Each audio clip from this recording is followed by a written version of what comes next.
Hi hello. मैं पिछले हफ्ते से घर पे कोविड में आइसोलेशन में थी। तो मैंने सोचा कि कोविड की वजह से, क्योंकि इतनी रफ्तार से बढ़ रहा है, हम रैलीज़ नहीं कर पा रहे हैं और मीटिंग्स करना उचित भी नहीं है, क्योंकि संक्रमण इतनी तेज़ी से फैल रहा है। तो मैंने सोचा कि हमें एक वर्चुअल कैंपेन करनी चाहिए, और उस वर्चुअल कैंपेन को शुरुआत करने के लिए मैंने सोचा सबसे बेस्ट है कि मैं आप सबके साथ लाइव फेसबुक करूं। पहली बार है, कुछ गलतियां वगैरह हो जाए तो आप पेशेंस रखना। बहुत सारे सवाल आ रहे हैं, मेरे ख्याल से 2-3 हज़ार सवाल हैं और बहुत तेज़ी से भी आ रहे हैं। तो जितने सवाल मैं आंसर कर सकती हूँ मैं ज़रूर करूँगी, और कोशिश पूरी होगी। अगर बाय चांस कुछ छूट गए, काफ़ी छूट जाएंगे, तो हम लगातार इसको करते रहेंगे। और मेरी आशा है कि एकदम इनफॉर्मली हम फेसबुक पे मिलते रहें। आप भी मुझे जानो, मैं भी आप सबको जानूं। आपकी आशाएं क्या हैं, आपको क्या क्या उम्मीदें हैं, आप हमसे क्या चाहते हैं, कांग्रेस पार्टी से क्या चाहते हैं। हमारी जो लड़की हूँ लड़ सकती हूँ कैंपेन है, इसके बारे में आप सबने सुना होगा। बहुत खुशी हुई कोविड के इस तरह से फैलने से पहले ये देख के कि इतनी सारी लड़कियां मैराथन्स में आईं और उन्होंने भाग लिया और खुश थी। इससे बहुत मतलब हमें बहुत हौसला भी मिला है कि ये कैंपेन हमारी आप सबको अच्छी लग रही है। इसके बारे में भी मैं थोड़ा सा क्वेश्चंस के ज़रिए ही बताऊंगी। तो कुछ क्वेश्चंस आ रहे हैं, मैं देख लेती हूँ। लड़की हूँ लड़ सकती हूँ गाना बहुत अच्छा है, आपको ये लाइन कब और कैसे सूझी? इसकी आधा पार्ट मुझे खुद सूझा था। हमने क्या कहा, हमें एक्चुअली एक ऐसी लाइन चाहिए थी जिससे सारी, खास तौर से यंग लड़कीज आइडेंटिफाई कर पाए। तो मेरी इच्छा ये थी कि उसमें ये पार्ट जो है कि मैं लड़की हूँ, ये पार्ट कि मैं लड़की हूँ, मेरा अस्तित्व क्या है, ये होना चाहिए। और उसके साथ साथ फिर हमने एक ब्रेनस्टॉर्मिंग की। तो अलग अलग लोगों ने अपनी आइडियाज़ दी और इकट्ठे जब हमने ये ब्रेनस्टॉर्मिंग की तो ये स्लोगन निकला। अब उसके निकलने के बाद क्योंकि क्लिक हो गया है, तो कई लोग कह रहे हैं कि मैंने बनाया। वो एक सच्चाई है कि एक कलेक्टिव प्रयास था और उसी में से निकला है। मुझे बहुत अच्छा लगता है। आपकी सबसे पसंदीदा महिला राजनेता कौन है? मेरे ख्याल से वर्तमान में I would say Jacinda Ardern, New Zealand की प्रधानमंत्री हैं। और मुझे इसलिए अच्छी लगती हैं क्योंकि नेचुरल हैं, और महिला के जितने भी गुण हैं वो मुझे उनमें दिखते हैं। स्ट्रॉन्ग भी है, करेजियस भी है। उनके यहाँ पे कुछ एक बार विवाद भी हुआ था, बम फटी थी, उसके बाद भी उन्होंने सिर्फ प्रेम और करुणा की बात की, और जनता से बहुत अच्छी तरह जुड़ी हैं, और सोशल मीडिया के माध्यम से भी। तो जैसे जब उनका बेबी हुआ तो पार्लियामेंट में थी, पार्लियामेंट में बेबी को ले गई। ये सब जो नेचुरलनेस है और कोई दिखावट नहीं, कोई नौटंकी नहीं, इसलिए बहुत पसंद है। उनकी पॉलिसीज़ भी बहुत पसंद है मुझे। अगर अतीत में देखें तो ऑब्वियसली अगर मैं ये ना कहूँ कि मेरी दादी ही मेरी इंस्पिरेशन थी और मेरी बहुत ही पसंदीदा पॉलिटिशियन थी, तो मैं सच नहीं बोलूँगी। एक्चुअली मेरी दादी इंदिरा गांधी जी से मैं बहुत इंस्पायर हूँ। लड़की हूँ लड़ सकती हूँ गाने में एक लाइन है, घर भी चलाया है मैंने और देश भी चला सकती हूँ। आप घर और राजनीति दोनों कैसे संभालती हैं? 25 सालों के लिए तो मैं गृहस्थ ही रही, तकरीबन 25वां साल, मेरी शादी की 25वीं सालगिरह अभी है फरवरी में। तो मेरा पूरा फोकस, मेरी प्रायोरिटी यही थी, घर, बच्चे, बच्चों की परवरिश। तो एक आदत सी भी है। अब तो बच्चे बड़े हो गए हैं, दोनों बाहर पढ़ते हैं, तो इतनी ज़रूरत नहीं है उन्हें। लेकिन हाँ, घर को चलाने के लिए आदत है। चाहे मैं लखनऊ में हूँ, चाहे मैं झांसी में हूँ, जहाँ भी हूँ, मैं फ़ोन करके पता करती हूँ, भाई वो अलमारी साफ़ की, ये किया, वो किया। तो ऑब्वियसली जितना काम बढ़ता है और बाहर घूमना पड़ता है और टूर करना पड़ता है, उतना मुश्किल भी होता है। लेकिन इस फैक्ट से कि मेरे बच्चे अब बहुत बड़े हो गए हैं, अपने आप को संभालते हैं, अपनी जिम्मेदारी खुद लेते हैं, इससे बहुत मदद है, और मेरे हस्बैंड भी बहुत सपोर्टिव हैं, तो दोनों चीज़ें संभाल लेती हूँ, बहुत ज़्यादा प्रॉब्लम नहीं आता है इसमें मुझे। एक इंग्लिश का क्वेश्चन है यहाँ। It's highly relieving seeing political parties talk about such important issues which get ignored. My question to you is, what role can ladke play in this movement, and where do you see them in context of this movement? कल परसों मेरा बेटा ये band पहना था मैं उसको Instagram पे लगाना चाह रही थी कि लड़की हूँ लड़ सकती हूँ वाला बैंड लड़के भी पहन रहे हैं। Look, what can men do?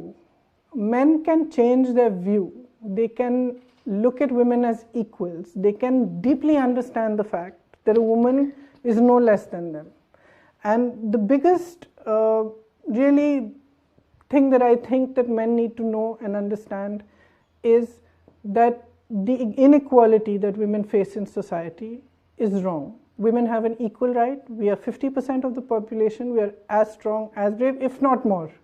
And we have certain qualities men don't have. They have certain qualities we don't have.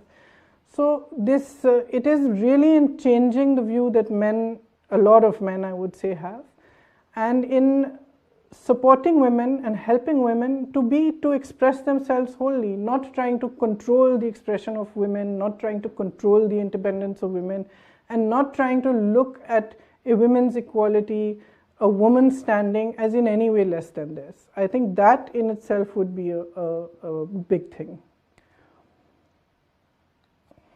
Then, hello ma'am, I wanted to know if the campaign Ladki Hu Lad Sakti Hu movement is only limited to certain states.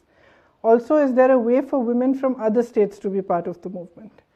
So we have begun this movement in UP, and my idea really is that this movement should go across India.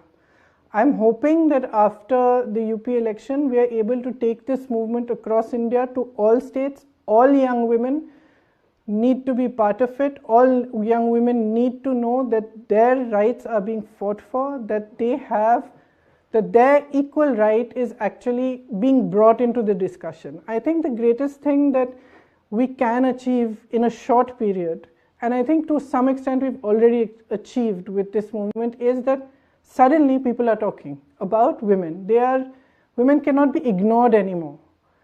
Even in Uttar Pradesh, all the other political parties, you might have noticed in the last 15-20 days, in the last month or so that we've started this campaign, now cannot ignore the fact that women are awakened. They want their right. They're going to fight for their right, and they're not going to allow you to ignore them anymore. So whether it's the Samajwadi Party, the BJP, the Aam Aadmi Party, you're suddenly seeing announcements are being made for women. And I think it's a great achievement. It's not my achievement. It's not the achievement of this campaign. It's the achievement of all the women who are standing up with this slogan and saying, we are going to fight for ourselves, and we have had enough of being ignored. We are 50% of the population. We need to be taken seriously politically. Political parties who think they can ignore us, or think that by giving us one gas cylinder, their responsibility to women and the equality and the rights of women is over, are seriously wrong. And that is the main thing that I want to say. I want to say that political parties owe a responsibility and have a duty towards women. They cannot ignore us anymore. We are in the discourse. In fact, in Uttar Pradesh, we are at the center of the discourse. And at least for one thing, I am not going to let that move. I am not going to let women be ignored anymore. So, I would really like it to go across all states. आपकी दादी स्वर्गीय इंदिरा गांधी जी को iron lady बोला जाता था. वो हमारी inspiration है. प्लीज़ उनसे जुड़ा कोई किस्सा या बात बताएं जो आपको इंस्पायर करता हो. मेरी दादी का पूरा जीवन एक इंस्पिरेशन था. 12 साल की उम्र तक हम एक ही घर में रहते थे, और जब उनकी हत्या हुई तो भी हमारे घर के अंदर ही हुई. मेरे ख्याल से उनमें जो सबसे बड़ा जो उनका गुण था, एक्चुअली वो एकदम निडर थी. एक बार एक पब्लिक मीटिंग में गई उड़ीसा में, लोग नाराज़ थे उनसे, तो पथराव शुरू हुआ। स्टेज पे बैठी थी, खूब पत्थर फेंके लोगों ने, उनको गुस्सा चढ़ा। खड़ी होकर वो भाषण देने लगी और कहने लगी कि ये जो हुलिगनिज्म है आपका, ये एक्सेप्टेबल नहीं है, जो भी बात कहनी है आप सीधा कहो, इस तरह से पथराव करने की ज़रूरत नहीं है। उसी समय एक बहुत बड़ा पत्थर आया उनकी तरफ और यहाँ पे नाक पे लगा, तो पीछे को गिरी। इंस्पायरिंग चीज़ ये है कि रुकी नहीं, चोट लगी, उनका नाक एक्चुअली, उनकी हड्डियाँ टूट गई थी, खून बह रहा था, फिर भी वो खड़ी रहीं, फिर से खड़ी हुई और भाषण देना ख़त्म किया उन्होंने। और जब सिक्योरिटी वालों ने उनको ज़बरदस्ती कहा कि नहीं अभी वी हैव टू मूव यहाँ से, तभी वो वहाँ से हटी, तब तक वो खड़ी रहीं। और वो एक मिसाल थी, एक प्रतीक थी करेज की, धैर्य की, एकदम निडर थी। उनको मालूम था कि कुछ ऐसे निर्णय लेने पड़ेंगे अपने पूरे पॉलिटिकल करियर में जिसकी वजह से लोग उनके प्रति हिंसक भी हो सकते हैं, फिर भी जो सही निर्णय था उन्होंने हमेशा लिया। एक दादी होने के तौर पे एक बहुत ही, जितनी आयरन लेडी थी उतनी जेंटल थी, उतना हम उनके साथ हंसते थे, खेलते थे, हम मजाक करती थी। कभी कभी दरवाजे के पीछे छुप के हमको ऐसे हाउ करके डराती थी मतलब डराती हंसने के लिए। तो मतलब उनमें ये दोनों गुण थे, ममता, करुणा बहुत ज़्यादा, और एट द सेम टाइम धैर्य, निडरता, वीरता। तो मेरे लिए भी बहुत ही इंस्पिरेशन रही वो। What do exactly we mean by women empowerment, empowerment of women, and in what way can we achieve this objective? इसके दो एस्पेक्ट्स हैं। एक बहुत पर्सनल एस्पेक्ट है जो हर महिला को फील करना है, दूसरा पॉलिटिकल एस्पेक्ट है, सोशल एस्पेक्ट है। तो पॉलिटिकल एस्पेक्ट के लिए मैं बार बार ये कहती हूँ कि अगर आपको महिलाओं को सशक्त बनाना है तो ये गैस सिलेंडर वाली जो प्रथा है, या ठीक है एक मानसिक 2000 रुपये भेज दिए, डायरेक्ट ट्रांसफ़र कर दिए, इससे काम नहीं चलेगा। महिला को सशक्त करने के लिए please treat her as equal. मतलब उनके लिए रोज़गार क्या बनाने वाले हैं आप, अपॉर्चुनिटीज़ क्या देने वाले हैं, ये हमारी शिक्षा कैसे कराएंगे, उनकी सेहत के लिए हमारी क्या योजनाएं हैं, किस तरह से सोशली हम कैसे महिलाओं को सशक्त कर सकते हैं, उनकी सुरक्षा के लिए हम क्या कर सकते हैं, ये जो पॉलिटिकल एस्पेक्ट है। इसके लिए आपने देखा होगा, मैंने रखा है यहाँ कि कुछ आपको सुनाने के लिए भी, हमने एक शक्ति विधान बनाया है। ये हमारा विमेंस मैनिफेस्टो है। इसमें हमने बहुत क्लियरली हर एस्पेक्ट के बारे में लिखा है कि हम किस तरह से महिलाओं को सशक्त करना चाहते हैं। मतलब एक चीज़ देकर थोड़ी देर के लिए उनकी मदद नहीं, मगर उनको मजबूत बनने के लिए, अपने पैरों पे खड़े होने के लिए, आगे बढ़ने के लिए, अपनी लाइफ को, अपने भविष्य को बनाने के लिए हम किस तरह से मदद कर सकते हैं और क्या करेंगे। तो मैं आप सबसे कहना चाहती हूँ जो भी इस फेसबुक लाइव में है, प्लीज़ हमारा मैनिफेस्टो पढ़िए। बहुत लंबा नहीं है, बोरिंग भी नहीं है, बहुत इंटरेस्टिंग है। क्या क्या हम कर रहे हैं सब सेक्शंस के लिए, ग्रामीण महिलाओं के लिए क्या करना चाहते हैं हम, यंग महिलाओं के लिए क्या करना चाहते हैं, जो महिला अपना बिजनेस शुरू करना चाहती है उनके लिए क्या हम करना चाहते हैं, शिक्षा के लिए क्या करना चाहते हैं, महिलाओं की सेहत के लिए, सब इसमें हमने लिखा है। दूसरा जो एक बहुत पर्सनल है वो है कि अपना एम्पावरमेंट कैसे होगा। अपना एम्पावरमेंट तब होगा जब हम समझेंगे कि हमारे अंदर क्या शक्ति है। हमें अक्सर कहा जाता है कि सहन शक्ति बहुत है, आप सह लो, या महिलाओं का जीवन संघर्ष ही होता है, इसकी आदत बना लीजिए। सही बात है, हम में सहन शक्ति है, हमारे जीवन में बहुत संघर्ष है, लेकिन हमें समझना है कि हर चीज़ का सामना करने की शक्ति हमारे अंदर है। मैं तकरीबन जहाँ जहाँ महिलाओं पे अत्याचार हुआ है यूपी में पिछले 1.5 साल में, ख़ास तौर से जो बहुत ही भयानक केसेस थे, मैं उनके घर गई। और जब आपने पूछा कि ये लड़की हूँ लाइन, इसके बारे में क्या ब्रेनस्टॉर्मिंग की, एक्चुअली इस लाइन के पीछे जो इंस्पिरेशन है वो जब मैं उन्नाव में जो हुआ हादसा, जिस लड़की को जला के मार डाला था उसका बलात्कार करने के बाद, जब मैं उसके घर गई तो उसके परिवार से मिली, तो मेरे मन में ये एक बात बहुत क्लियरली बैठ गई कि ये एक नौजवान लड़की थी, इसने अपने हक की लड़ाई लड़ी। जब उसके साथ अत्याचार हुआ, उसने कहा मैं लड़ूंगी। उसका केस उन्नाव में दर्ज नहीं हुआ, रायबरेली गई पास वाले ज़िले में, वहाँ पे केस दर्ज कराया। जब उसको केस लड़ने के लिए या कचहरी में जाना पड़ता था, खुद सुबह 6 बजे उठकर उन्नाव से रायबरेली ट्रेन लेके जाना पड़ता था। ये एक बात मेरे मन में बैठी जब मैं उसके घर से निकली। उसके पिताजी ने मुझे कहा कि उसने अपने पिताजी को कहा, पिताजी मैं ये मेरी लड़ाई है, मैं खुद लड़ूंगी। और वो लड़ाई लड़ी, और लड़ने के बावजूद उसके साथ ये हुआ। जब मैं उसके घर गई तो उसके संघर्ष को जारी कौन रख रही थी? उसकी भाभी, एक महिला।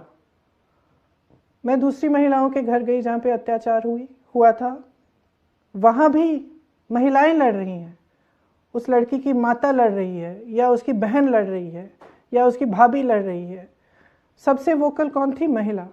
तो मेरे मन में ये भावना है कि ये जो महिलाएं हैं जिनके साथ इतना अत्याचार हो रहा है, इतना सह रही है, लेकिन ये कुछ कह रही हैं हमें।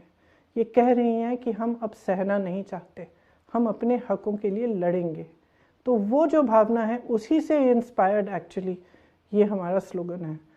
और जब हम महिला की अपनी पर्सनल एम्पावरमेंट की बात करते हैं, तो ये है कि अब अंदर से हमें समझना है कि कुछ भी हो जाए, हमारे अंदर वो शक्ति है कि हम अपने लिए खड़े हो सकते हैं। और अगर हम सब महिलाएं ये समझ लें, एकजुट हो जाएं, तो एक इतना बड़ा फोर्स बनेगा कि हम समाज को, राजनीति को, अपने भविष्य को खुद बदल पाएंगे।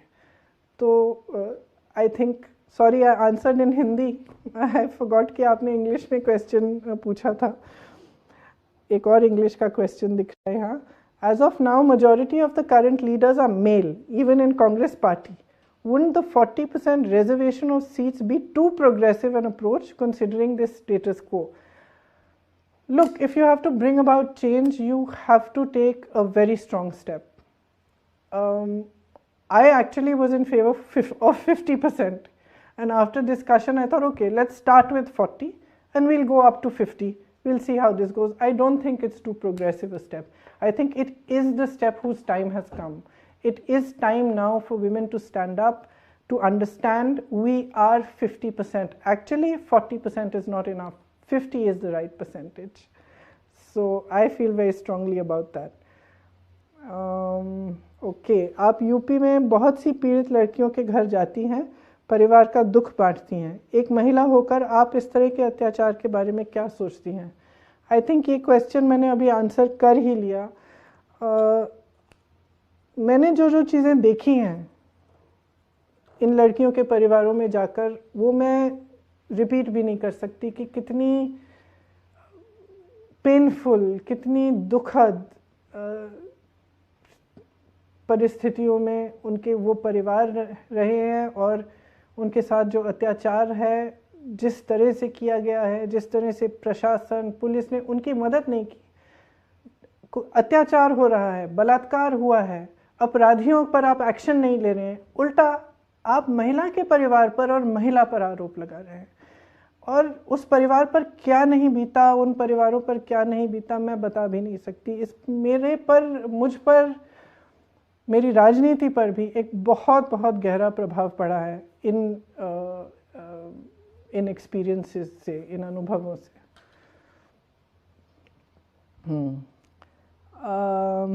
एक और, अच्छा, ये इंटरेस्टिंग क्वेश्चन है। नफरत भाजपा की सबसे बड़ी ताकत है, इससे आप कैसे निपटेंगी? नफरत से निपटने का एक ही तरीका है, और ये कोई नया मेरा तरीका नहीं है, मैं नहीं कह रही हूँ। ये हमारे इतिहास में, हमारी संस्कृति में, वेदों में, पुराणों में, उसके बाद बुद्ध भगवान ने भी कहा, गुरु नानक जी ने भी कहा, नफरत का मुकाबला सिर्फ प्रेम कर सकता है। सिर्फ जो नकारात्मक चीज़ है उसके सामने कोई भी नकारात्मक चीज़ अगर हम डालें तो हम उसी चीज़ में उसी नकारात्मकता में हम फंस जाएंगे। नकारात्मक चीज़ों को का मुकाबला सिर्फ सकारात्मक चीज़ें कर सकती हैं।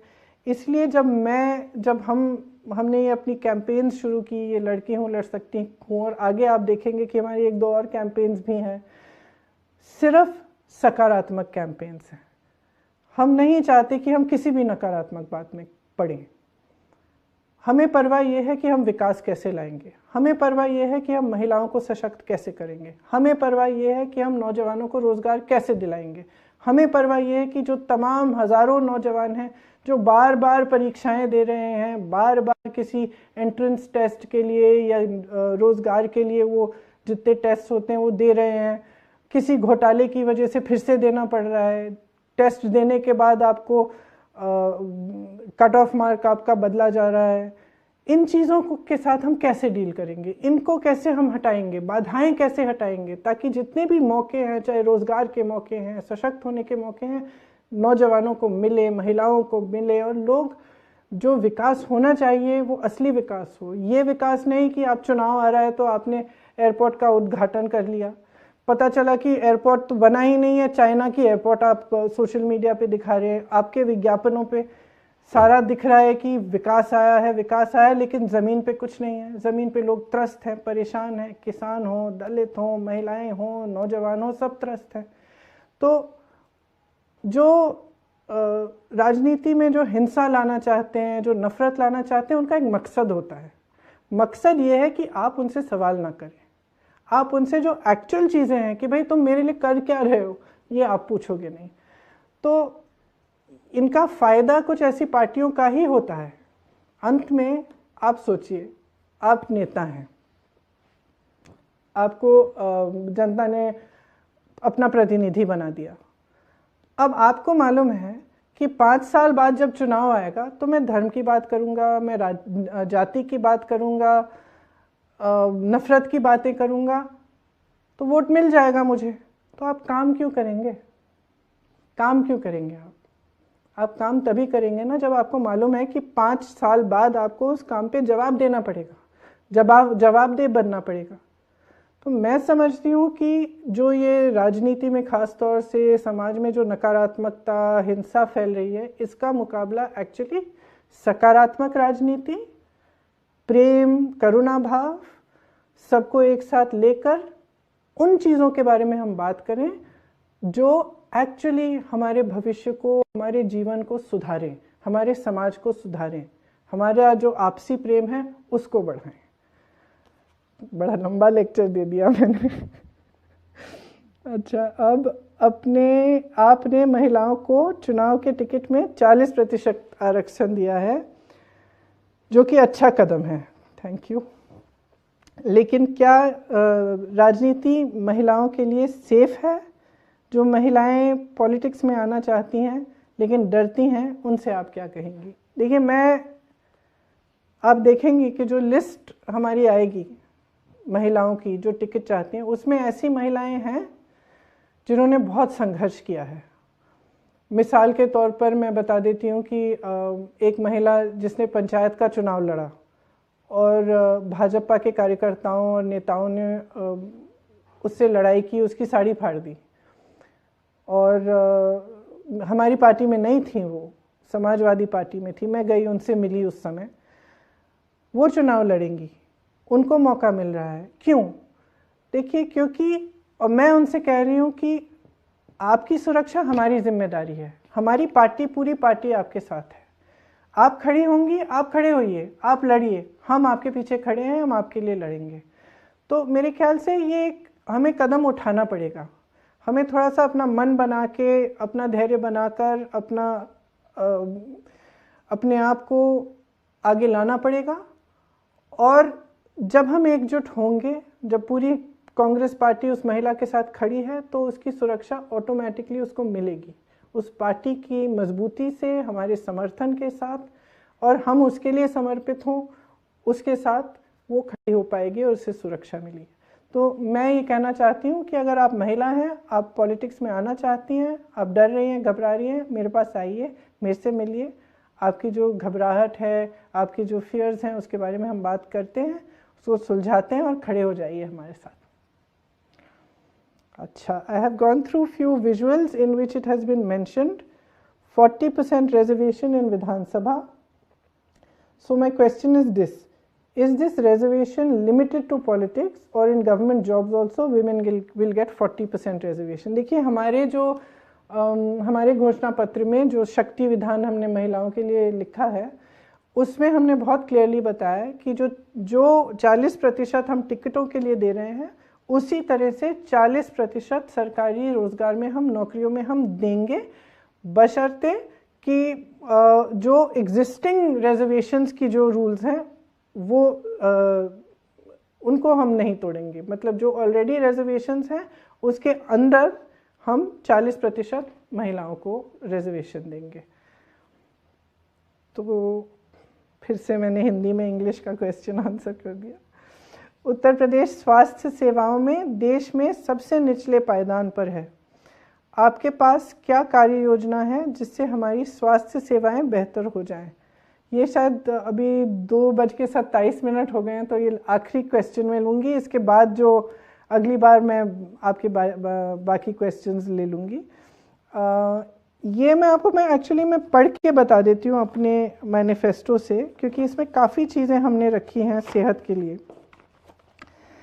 जैसे आपने बिल्कुल सही कहा कि उत्तर प्रदेश एकदम निचले पायदान पर है सेहत के मामले में, और ख़ासतौर से महिलाओं की जो सेहत है उसके लिए। तो जो पूरा जो स्वास्थ्य का जो स्ट्रक्चर है, हेल्थ का जो इंफ्रास्ट्रक्चर है, उसको मजबूत करने के लिए हमने काफ़ी सोचा और किस तरह से किया जाएगा। कुछ पॉइंट्स मैं आपको पढ़ के बता देती हूँ जो हमारे मैनिफेस्टो में है। जैसे पूरे राज्य में प्राथमिक स्वास्थ्य केंद्रों और अन्य चिकित्सा सुविधा केंद्रों में डॉक्टरों और चिकित्सा कर्मचारियों में सभी रिक्त पद भरे जाएंगे। तो तमाम पद रिक्त हैं। इसका मतलब है कि आपके पास एक पीएचसी होगा लेकिन उसमें डॉक्टर नहीं है। तो इसको हम ठीक करना चाहते हैं। सबसे पहले वो रिक्त स्थान भरना चाहते हैं। फिर किसी भी बीमारी के लिए प्रत्येक परिवार को 10 लाख तक मुफ्त इलाज सरकार देगी।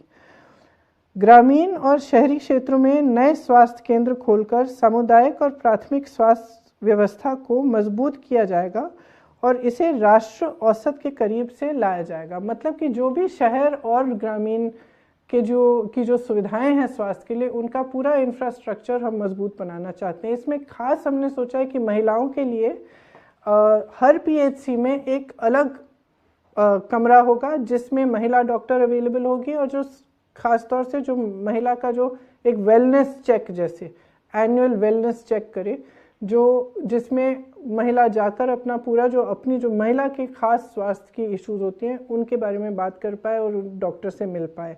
ये भी हमने इसमें लिखा है। मानसिक स्वास्थ्य और आरोग्य पर ध्यान देने के लिए एक हेल्पलाइन और वेबसाइट शुरू की जाएगी। सभी सरकारी अस्पतालों, विश्वविद्यालयों और विद्यालयों में मासिक धर्म से संबंधित आवश्यक वस्तुओं और दवाओं की मुफ्त आपूर्ति सुनिश्चित की जाएगी। यहाँ पे जब हमने मानसिक स्वास्थ्य की बात की है, उसमें हमने ये तय किया है कि एक बड़ा सेंटर बनाएंगे हम, खास तौर से जो साइकोलॉजिकल इश्यूज होती हैं उसके लिए, और वहाँ पे हम एक हब और स्पोक का इंस्टीट्यूट बनाना चाहते हैं, जो लखनऊ में एक बड़ा इंस्टीट्यूट हो और 4 बड़े शहरों में उसका एक स्पोक की तरह से हम इंतज़ाम करेंगे, ताकि जो साइकोलॉजिकल इश्यूज होती हैं उनको टैकल करने के लिए वो भी हम करना चाहते हैं। जो महिलाओं की खास जो मासिक स्वास्थ्य की बात है, उसके लिए हम चाहते हैं कि उनके लिए जो भी सुविधाएं उपलब्ध कर सकते हैं हम पूरी तरह से उनको भी उपलब्ध करें। तो बेसिकली, और जो हेल्थ में हम खर्चा करते हैं, जो हेल्थ बजट है हमारी, उसको हम बढ़ाना चाहते हैं। एक और चीज़ है कि अब कोरोना का दौर है।